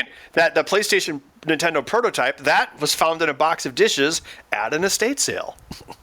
Oh, there you go. So maybe someone will find some rare pinball machine they didn't realize a guy had 7 of sitting somewhere. Because remember, as I don't know if you heard of the name Tim Atwood before, people listening might understand that there are collectors out there and people that are in certain hobbies that don't like to publicize what they have. And I'm sure it's the same for pinball, where you have some pinball aficionados out there that maybe have a bunch of machines that are either hard to find or don't want to be known that they have one that's hard to get. And at some point, those machines get put back out into the population and get circulated. Well, even like that Predator game that was made without the license and became a huge legal snafu. There's rumored to be up to 6 of those out there in the wild, most of them in Michigan. And it's kind of like a stolen painting. Like, people paid for it, but they're never going to say they have it. Oh, there's a Predator pinball? So I had no idea. That's fascinating, and now I'm in the market for one. Basically, it was a scam artist who built a prototype and took quite a bit of money in pre-orders, but it turned out he never had the license. Oh, this is recent then. This is in the past 5 years? This is like 2 years ago, yeah. And now he's getting his butt sued off. By everyone. But the thing is, the rumor is that he had parts to make up to 10 games before his scheme was found out. And people speculate that he probably built all 10 and, did cash under the table sales to people in Michigan. Interesting. But that won't save him from the lawsuits and the massive amount of debt he's going to be in. But that kind of was an infuriating situation for us because we did an original title and it's so much easier to sell a licensed game, and so he was being handed money getting money hand over fist while we were like scraping for pennies with my game, but in the end we won. So. Which I always think is funny when it comes back to pinball machines. And one of the reasons why I'm glad that not just Stern's doing, because Stern was resting on their laurels and just doing, like a World Series of Poker pinball machine or, Harley Davidson. I'm like, this stuff doesn't really appeal to me that much. Even if I like playing poker, I don't want to play a pinball machine based upon poker, so. Yeah, well, that was when they were first starting out. They probably couldn't afford the really good licenses. But I'm just saying in general, I liked original themed pinball machines. And my favorites are originally themed. Yeah, right. I'll go back and like, for example, if I had a machine that will just say was my the junk food or something that, something like Baywatch I like playing because it's so goofy and fun. The pinball? Yeah, the pinball machine. I would love to have one of those. That's a great bang for your buck game. So is Last Action Hero. I don't know if I played that one. But the whole point is I'm glad to have original themes out there, because otherwise you'd never get something like a Medieval Madness, which I adore. You never would get attacked from Mars. Yeah, it's tough, though. Like I mentioned, so my game was a spoof of like reality ghost hunting TV shows. And we had a hard time getting to our goal of 150 units. Well, actually, once we got past 100, then it just went like in a heartbeat. Like I like to say, it took a year to sell the first 100, and then it took a week to sell the last 50. Which to me is funny, because if I had known about that, I would be interested in a theme like that. Like that's something because to me it's original. It shows ingenuity. It shows creativity. To me, that appeals. People were eventually, now it's like, it's worth like far more than we charged for it in the secondary market. So it's like a hot game now, but it was a tough uphill road. Even like Medieval Madness, like it took 20 years for it to become or at least 10 years to become the cherished classic that it is. And we had the same issue. And like right now, I guess we're doing the Total Annihilation game from Pinball Life, but everything we're doing now is licensed. So then we did Rob Zombie, we have an Alice Cooper game coming, and I'm working on another game, which is a license, and it's kind of tough. It's people say they want original themes, but our experience is that, you can say, oh, here's my zombie game. But then if you're like, here's my Walking Dead game, it's like, oh, shut up and take my money. Yeah, I understand that. It's just, again, it's one of those things where I think people rest on the license and maybe get lazy with it, Well, if you think about it, there are advantages to a license. Like money up front? Well, that too, but we were even from a gameplay standpoint, like we were talking about Jersey Jack, and so his third game is called Dialed In, and everyone was like jizzing their pants because they're like, oh my god, it's an original theme with Jersey Jack production value from Pat Lawler, who's like one of the top esteemed pinball designers, and he'd come back from retirement to do it, and then when the game is revealed, it's called Dialed In, and it's about this guy in this city full of disasters, and he has a magical cell phone that he has to fight the disasters with. And it's a really good game, but the title is stupid, and the theme has to be explained to you. I mean, it's kind of like a SimCity pinball machine. That is a terrible name. They should change the name at least, but it's probably too late. But that's an awful name. I told the programmer that. I'm like, that name sucks, and he's like, I came up with it. I'm like, yeah, it sucks. And they actually were going to change it, but then they didn't. Because then you have all of these 50-year-old men complaining about how much they hate a game about cell phones and using their cell phones to post that opinion. That's funny. But it's a really cool game. Like the presentation is awesome. But so with the license, if I'm like Ghostbusters, you do not have to explain anything about the game. Like people completely understand. Or Game of Thrones, it's like, okay, cool. I'm going to be fighting people, killing people, slashing dragons, boobs. You don't have to explain it. But when you have an original theme, you have to explain it. Now, but even with something like Attack from Mars or Medieval Madness, you kind of don't have to explain it because people are like, oh, I get it. It's cheesy science fiction with aliens. Oh, I get it. It's Monty Python and the Holy Grail. It's like a shortcut. Even things that aren't original themes are like a shortcut to explaining the game. And I guess my ghost hunting show, I think the miscalculation I made with that is that 50-year-old men don't watch those shows. But I kind of thought, and it did turn out to be true, that their wives like it because women like ghost shows. Didn't you also do a YouTube video that spoofed ghost hunting? Yes, we did. That was actually the basis for my game. It was called Ghost Squad. It was exactly that. And we're actually planning a sequel to that. We're going to film it in time for Halloween this year. Ghost Squad 2. That's pretty funny. And I'm actually working on a feature film that is not a spoof, but it's also like a ghost and like women and like, I'm scared and the ghost is getting me. Like typical horror stuff. So. Is that a independent Wisconsin production? No, it's hopefully going to be a little bigger than that. Yeah, I can't talk about it too much, but that is one of the things I've been working on the last year is getting back into film production. Well, which I saw you used to do short films too, and I did a couple, but I didn't get into it too extensively. Well, if you have one of your original America's Most Haunted machines around, maybe after I move, I could talk to you about getting one of those. I actually don't have one. By the time I was done with it, I was like, I never want to see this thing again. Oh, geez, it's sort of like doing a movie, I guess. After a while, like I don't want to see it. Yeah. I've been. Yeah. Chuck gave me one because I did a big code update last year. So I did a huge code update, even though the game had been sold out for over a year, because I wanted to give people confidence for my next game. Like, hey, Ben will get it done, And Chuck's like, oh, here, you can have this one. And then I'm like, okay, I'm done. Do you want it back? And he's like, really? You don't want to keep it? And I'm like, no, I don't want to see this thing. All right, if you're listening out there, I want that machine. I can't put it up now. I have to move into a bigger house, but I want that machine. Well, I think that one was actually, I think it was damaged in shipping, so it got sent back. So basically, it was an insurance loss machine.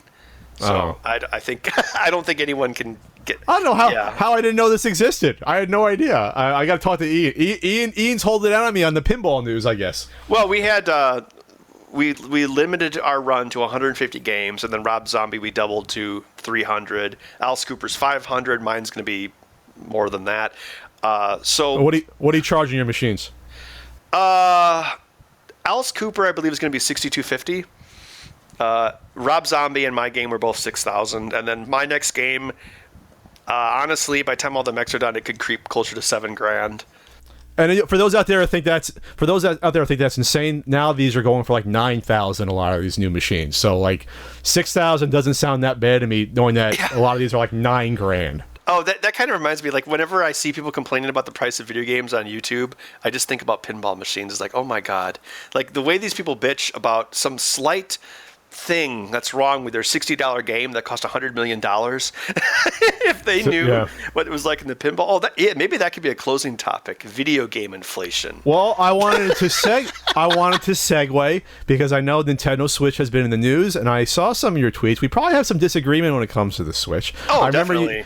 I remember you had a problem with the price point, and I remember at the time thinking, I think the price is pretty reasonable. Actually, yeah, all the stuff you get with it, I think, yeah, I would agree the price point is reasonable, having seen it in person. I think if it didn't have the HDMI hub and to basically that one piece, I think you can say, okay, yeah, it should be $200. But the fact that Nintendo is charging $90 alone for that extra video HDMI slide-in piece shows that that's not. Obviously, there's inflation on accessories, but I think that's priced for what people gather it might be at the time. I don't know. It's hard to tell, right? You see that with all of the manufacturers. I mean, like, look at video game controllers. The prices of those has just skyrocketed ridiculous levels. And like you talked about with the peripherals, it's like they're using those as profit centers. Sure. The dock for the Nintendo Switch, charging $90 for that is basically ridiculous, considering what's inside. But if Nintendo can get away with it, good for them. Sure. Well, it's like the Joy-Cons. I complain more so. I complain more so about. Yeah, it's $80 for the pair, but I complain more so about the controller for $70, the Pro controller, just because it was a proper directional pad. And this is the first Nintendo console where the default controller doesn't have a real D-pad on it. That to me was sort of blasphemous since Nintendo came up with the D-pad, where I was like, that's kind of weird to me. So I did criticize a $70 Pro controller that honestly I'd say a chunk of gamers are going to have to buy at one point. Like for playing Breath of the Wild, the Joy-Con is fine, but if I'm buying a fighting game, I need to get that Pro controller. I just have to get it to have a D-pad. Yeah, so we did a teardown on the Nintendo Switch, and I'm very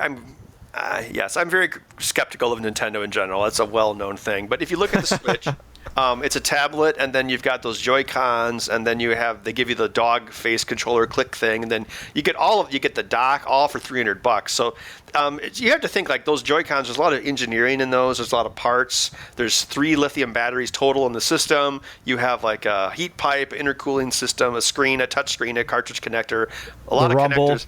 Yeah, gyros. So my guess would be that they put a ridiculous margin on the dock and the controller to make up for a smaller margin that they probably are seeing with the console, because there's a lot of stuff in that box for $300.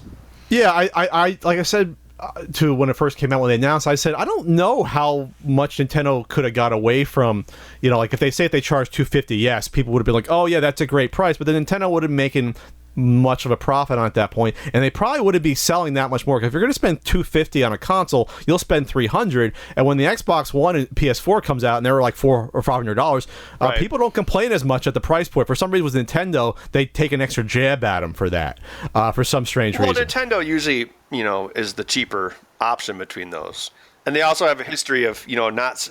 Well, I think, what system was it? They sold one system at a loss. I think it was either the GameCube or the Wii U, but typically they try to make a profit on their base console hardware from day one. I think the Wii U, they pretty much broke even, but then again, it's hard to tell because they sold such a small amount that who knows if the scale, for doing 50 or 100 would have been cheaper than selling only 10 or 11. I don't know. Well, one of the issues I have with Nintendo, well, I don't know if it's necessarily a problem that they have, but definitely something I've noticed is their mentality as far as hardware sales is completely the opposite of Sony and Nintendo. Nintendo makes games in order to sell hardware, whereas Sony and Microsoft make hardware in order to sell games. So Nintendo, I think that's one of the reasons they won't sell a console for a loss, because they're like, okay, we'll lose $50 in each console, but we'll make that up with the license agreements for all of our sales, because they tend to have a lower attach rate than the other consoles, and most of the heavy hitters are first-party titles. They're not necessarily getting all the license fees, although I guess they're getting the full price of the game. So yeah, I think that's I'm one of those people who wish that Nintendo would just make a full-spec console. And I'll tell you something that would just melt your brain. You're probably going to hate me for this, but I already do. Okay, like if I were Microsoft, I would buy Nintendo. Isn't that awful? Well, Nintendo would say no. I know, but that would be a great synergy because then Nintendo would have great hardware and Microsoft would have great games. It would be like a marriage made in heaven. It could never happen, but it would be I think it'd be smarter than buying LinkedIn. Oh, yeah, that was bad. The buying LinkedIn, didn't make any sense. I mean, think about it. Like before Pokemon and the Switch, Nintendo's market cap was probably maybe like $8 billion more than LinkedIn. Hell, why not just spend $8 billion more and get? Yeah, I'm sorry. Go on. That's a pipe dream. No, I'm always fascinating how much these companies overpay for these software companies now, where it's like. Yeah. What was that? What did Facebook bought that Instagram filter plugin, or they bought one? And it was like, how much did they spend on that? It was like 1 or 2 years ago. Apparently, Snapchat is worth more than Star Wars. Yeah, well, that's just you can't go by stock price so long because that's insane. It's just, but they got to pay that money back with those stocks. So that's a what I mean. That's also a debt that's built in, so to speak. But the reason why I always say you're better off with Nintendo not going to full powerhouse is because if they did that, then you wouldn't have what they just did. They couldn't have done this handheld that can then double as a home console. You want them to be able to play around. You want some company to be able to play around and experiment with doing something different. Yes, they failed with the Wii U, but then they learned from that to do the exact opposite of the Wii U and have a tablet first and foremost that then goes to the TV, and not a TV console that goes to a tablet. That's basically useless. So I like that idea. I like the idea that because they didn't basically do a third underpowered gaming PC console, I can now go on my trip next week and go on a plane and play Breath of the Wild on a handheld, a quote-unquote handheld, right? A giant handheld, but still a handheld. So I mean, yes, you won't get the exact same specs as an Xbox One or PS4, but then again, now you have PS4 and Xbox One titles appearing on the PC. I don't think they're long for this world either, having a dedicated sort of PC console for exclusive titles. So I think, it is what it is with Nintendo, but their value is in their first-party titles. And so they're never going to give that up, and I think, and sort of give that ground up to the other companies. Yeah, I know, but I just you sort of have to follow Nintendo whatever they do, no matter what, because they own those titles. They're never going to be third party. I mean, that's what it comes down to. Yes, that's true. But 10 years ago, no one thought BlackBerry would go away, or 50 years ago, no one thought IBM or Sears would go away, and things can change. It just feels like, I don't know, like almost like their games are held hostage on their system. Like I was talking about this on my podcast. It's like, okay, Zelda Breath of the Wild. That's basically a $360 game. And I think they could sell even more if they were available on other systems. I know it'll never happen, but I don't know. I think it's too bad. Well, the difference between BlackBerry is that you can do anything else on a cell phone that you could do on a BlackBerry, but you can't play Breath of the Wild on another console versus Nintendo. That's the difference. Like 10 years ago when iPhone started eating BlackBerry's lunch, people were like, oh, they have $10 billion in the bank. They're fine. And no. But I'm critical of Nintendo because I like Nintendo. I would like to see them around. I'd love to buy another Nintendo. I don't have a Switch because I was not interested in it. And I don't know. I just wish they would step up the game a little bit. Are you surprised that by the overwhelming success so far of the Switch? Did you see this coming? I don't think I'm too surprised because they're definitely, like with that famous commercial, with the hipster commercial, they definitely know that their market is now 30-year-olds who are nostalgic for N64 stuff, not kids, because I think kids have been pretty much lost to cell phones. So I think that was a smart move targeting that demographic. If I haven't seen a whole lot of people in the wild with Switches, but it's definitely like older people. I guess we'll see in a year. I just don't know. I mean, if it doesn't have third party, it's not going to make it. And we saw that same thing with the Wii U. Sure, but it's always it's sort of a feedback loop, right? They never got bored of the Wii U because it never sold. So far, the Switch, there's a possibility this year the Switch is going to outsell the Wii U for its 4-year lifespan, which is insane. And at that point, third parties be like, okay, this system is more powerful now than the Wii U was versus the contemporary consoles. We can take a chance on a port, and I think that's where you're going to probably see it headed. Already, there's decent third-party support, and I think people always forget about the 3DS has really good third-party support, and all those publishers are going to come right over to the Switch when the 3DS is dead and gone in like a year and a half. I guess the question is though, where does the Switch fit in like a AAA studio's profile of games? Because I think one of the things that killed the Wii U was when the Wii U started, it did have third-party support, because at that time they were still developing PowerPC-based games for the Xbox 360 and the PlayStation 3. Basically, all those consoles have a PowerPC processor from IBM. But then the PlayStation 4 and Xbox One switched over to x86, and so at that point there were basically fewer and fewer PowerPC ports. Like around 2004, like if you go, I'm sorry, 2014, like Far Cry 4 came out, and they also made a version of that for the Xbox 360 and the PlayStation 3, which makes it easier to port over to the Wii U because there was a comparable build as far as power goes. But now, like in 2015, basically everything finally switched over to next gen, so there aren't any last gen ports. I think they still do it for like Madden and Call of Duty, but not much else. Well, so but that's the good news for the Switch, though, is that the news is that porting games from the PS4 and Xbox One are going to be simple because the architecture is similar. Well, no, but it isn't. The Switch is an ARM processor, and the rest of the gaming industry has gone to x86, basically PC. So I don't know. That's the challenge. So you've got half the RAM, a weaker GPU. Although it's pretty powerful, but it's still.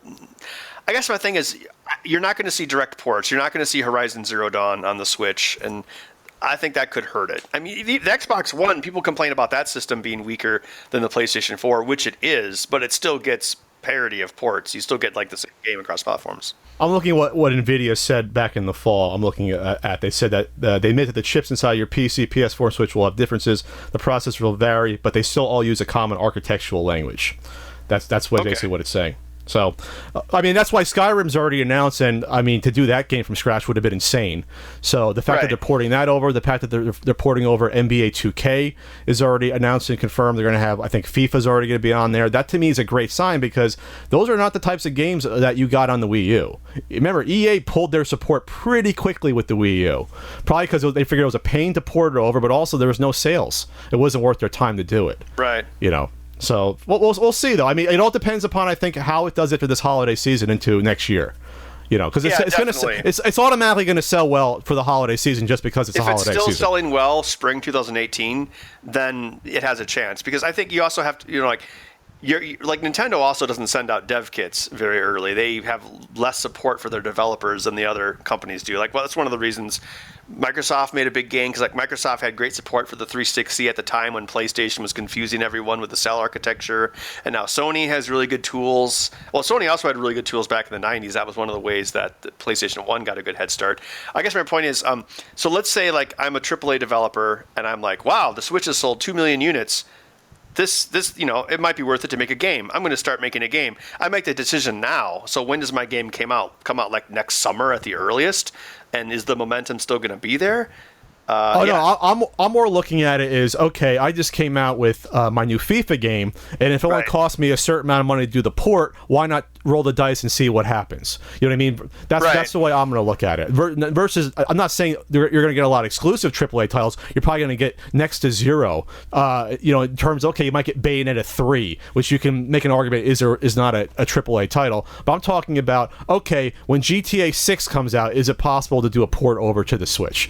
Or even do a GTA 5 port, because that technology, GTA 5 is already 3 years old. So could we do that? And that'll at least pump up sales and give some people a reason to buy the Switch, besides it being obviously Mario, Zelda, Star Fox, if they do a Metroid game. If Red Dead Redemption 2 was available on the Switch this fall, that would be amazing for Nintendo.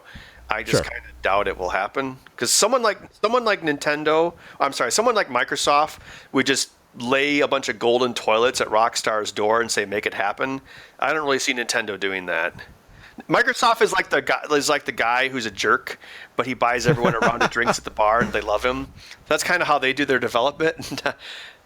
Yeah. But the other good news is that the dev kit for the Switch is really cheap, comparison to where Nintendo usually has. I've spoken to, obviously, reports online. It's only $450 for a dev kit. That's pretty cheap. Yeah. And then I have someone I know who's thinking about porting their game to the Switch and wanted to confirm it, but he's like, yeah, they're going to go along with this, even though it's a sort of a smaller game. And so far, they're going to. I think the indie support is going to be very good on the Switch as well, and all signs are leading it to be pretty good there too. Wasn't that a secret bastion of success for the PlayStation Vita? Was the smaller games? Sure. Yeah. So I mean, like I said, I think the story of the Switch is going to be told next year. In terms of whether or not it's going to last. But obviously, so far, they could not have got off to a better start. I mean, basically, you have 2 games that are floating the system, and then you're going to have Splatoon 2 come out, and that's going to do well for them. And then once you get to the fall, and once you get to June, they're going to probably announce a couple of things as well. Yeah, I actually wonder if Legend of Zelda was maybe held back by the fact that it was also... Come on, Ben. Of course it was. Well, no, not by the release date, but graphically. Because it's also on the Wii U, right? Oh, sure. Right, so yeah. I wonder if the capabilities of the Switch have not really been fully utilized by the games yet, because that's like the standout game, and it doesn't really look a whole lot different than Wind Waker did many years ago. So I'm wondering what the power ceiling of the Switch actually is. I don't think we've quite seen it. Well, like when any console comes out, if you go back to the NES, you look at NES games from 85 versus 91, 92, and it's almost a different system. You know, so yeah, I definitely see your point, because they push back the release of the the Wii U, and obviously the Switch is basically a port of that, where they're like, okay, right. we need So it's basically a Wii U game on the Switch versus a native Switch game. And for what I've seen, there's more slowdown in certain parts of the game on the Switch versus the Wii U. From reports I've seen. Oh, yeah, like the Digital Foundry stuff. Yeah, that was weird. So, I mean, that leads you to believe that, yeah, we didn't really optimize this for the Switch, where we probably could have if it was a Switch title to begin with. I mean, that could also be troubling from a power standpoint. Like, they said that when it was docked, it actually had worse performance. So it could be that, when they're like, okay, we're going to bump the resolution from 720, which is the screen, to 1080, which is when it's docked. And if that causes the game to stutter, that means that the system's kind of having trouble at 1080, which sounds kind of dumb. But if you think about, like, most Xbox One games do not render at 1080. They render at like 900 or something. So if you think if Xbox One is having trouble rendering at 1080, the weaker Switch might as well. I mean, I think that's like the joke I saw someone mention about the PlayStation 4 Pro. It's like the 4K PlayStation 4 Pro will now make 1080p gaming a reality. Yeah. It's like everyone wants 4K, but we haven't gotten 1080p right yet. Yeah, it's all marketing at the end of the day, right? People are going to be running out to buy these 4K TVs. The human eye won't be able to tell the difference. There's that scale of when the human eye can actually tell the difference based upon your screen size at different resolutions, and it's all marketing. And that's why when people were originally complaining, oh, the Switch is only a 720p tablet, it's like, could you really tell? Like, really? You're going to really be able to tell that it's 720p on that little tablet? There's a lot of movie theaters that only project at 2K. And so people get their magnifying glass and run up to the screen and like really dissect it. I mean, I have a 4K TV. Actually, I have 2 of them because I have one in my break room at work too. And I have one. I still think it's a gimmick. It's just how do we sell more TVs? It's absolutely a gimmick. and plus, people don't realize where it's like most television broadcast is not even in 1080p. It's still 1080i. If you want to get into that conversation. So there's not the bandwidth yet to deliver 1080p, and you're going to be worried about delivering 4K cable stations anytime soon. Or if you have a 4K Netflix stream, it's compressed up the yin yang, so you're losing a lot of the detail. Absolutely, and you don't think that your local internet provider is going to throttle the hell out of a 4K Netflix? You know what I mean? What is it already? Where like the amount of traffic on the internet is like what percentage is Netflix only? Like 15-20% or something ridiculous? No, it's more than that. Like in the evenings, it's something like 60%. Sure, it's insane. So you think all of a sudden all the local internet companies are going to be okay with like tripling the amount of bandwidth coming in? Or no, that's not how the world works. So yeah, it's a 4K stream, but it's got so much compression that the bandwidth is the same as a 1080p stream. I'm sure that's what they do. Yeah, sure. Or you're gonna. I don't watch television anymore. Everything I watch is streaming, and I think it was Black Sails or something, and there's like night scenes and like the black gradients in the background look like dog shit. Like the characters' faces look good, but like what do they call it? The blacks are crushed. Like you can't see the levels, and It's like, wow, this is compressed garbage. Just like when we went from CDs to MP3s. It's like, well, here's your crappy compressed music, but it's more convenient. Yeah, sure. You don't realize that there is a difference between 128 and 320. Yeah. But you obviously need a sound system to really tell the difference. But for TV, yeah, once you get into those 50 to 60 inches, the compression, you're going to see it a lot, more readily. Yeah, people talk about Blu-rays being pointless, but I would argue that a 1080p Blu-ray looks better than a 4K stream. That's a good point, and it goes back to my infrastructure and internet argument before in developing nations. Right. Well, even in our country, I mean, like South Korea, I know places like that have like blazing fast internet, but America's bigger. The wires have to go further, and if I'm living in the suburban area and on Saturday night, if everyone and their dog is streaming Netflix, it's like there's only so much bandwidth, and they have to like cut it down and blur it up and have the gradients look like shit. Yeah, because then even like it'll take like 20 minutes to load it on your screen, or then if you're browsing the internet, it might seem a little bit slower. I mean, it happens to me sometimes. I'm like, why is my internet a little bit slower? Oh, it's Saturday night at 7:30 at night, so everyone's watching Netflix. Oh yeah, that's the first thing I'm thinking. It's kind of like the solar power. Like they have that in Germany. Like they have heavily subsidized solar power. So during the day, there's all sorts of solar power that's being generated, but then at night they have to use the nuclear reactors because there's no sun. So it's kind of the problem of like, you have peak power consumption or peak data consumption, and it's all serial, it's streamed, so it's not like growing a bunch of corn and then putting it in a silo. It's like you can't really store bandwidth and use it later. It's always, immediate, and it kind of makes it a problem. We're going to solve the energy crisis the next time we speak on the Not So Common podcast, Ben. Nice. What do you have coming up in the future? Anything you want to promote? Well, we're still doing the Ben Heck show. Every week?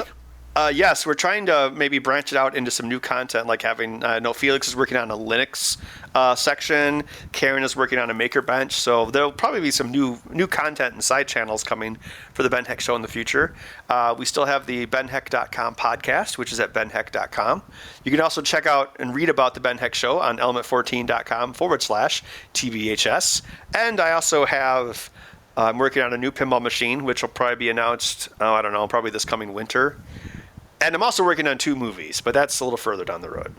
You also have your book, Hacking Video Game Consoles. That's available on Amazon in digital and paperback. And look out for Ben Heck's Let's Play Twitch show starting up soon. Oh, wait, no, are you doing that? No.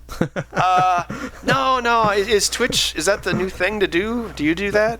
That's a new thing with the kids that I hear is hot. That's like the new like AOL Instant Messenger. It's a new latest craze. Do you ever feel like one more comment about YouTube? Do you ever feel like YouTube is getting like younger and younger, and like older people are going to get phased out? We are dinosaurs when it comes to YouTube. But the other secret is that Twitch is not phased out YouTube, but Twitch has taken the youngest market there is. Kids that are 10, preteens, teenagers. Watching Minecraft. Well, it's just watching everything now. So some YouTubers have decided to go over to Twitch, but Twitch though still is dominated by obviously live streams and not content pre-recorded. So it will never supplant YouTube, but it might take a good chunk out of their market share for sure. It's 2 different things, obviously, 2 different entities, but there's a Twitch audience for a certain type of content versus YouTube. Cool. And with that, thanks a lot, Ben, for joining me. Enjoy whatever matinee you're going to go to, complaining about how expensive it is. Well, I just checked. A 4:15 showing now counts as an evening showing. They can jack the price more. There you go. Yep. Join me next time as Ben and I yell at clouds loudly. Yeah, well, thanks for having me on. Thanks again to Ben for speaking to me this week. Check him out on YouTube and on Twitter at Ben Heck. If you enjoyed the Not So Common podcast, please subscribe on your podcast platform of choice, iTunes, Google Play, Podbean, or whatever you use to listen to them. You can rate the podcast and leave a comment to help give it a boost, and feel free to spread the word via social media. Finally, if you want to help directly support the Not So Common podcast, you can check out patreon.com/PatContry. Thanks for listening.